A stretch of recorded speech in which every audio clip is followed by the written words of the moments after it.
الخلطه كلها ريحتها حلوه. بصي نملاها كلها، وبعد ما املى البطايه بالتتبيله دي من جوه ومن بره، هبدا ان انا اشغل الشوايه بتاعتي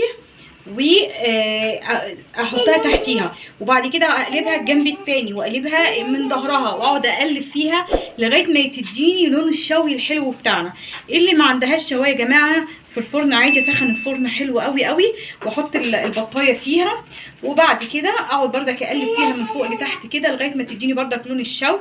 وبعد ما تطلع لنا من الفرن البطايه الحلوه دي هنشوف بقت عامله ازاي. حبايبنا احنا خلصنا البطايه، بصي لونها وشكلها حاجه كده من الاخر تفتح النفس تفتح النفس.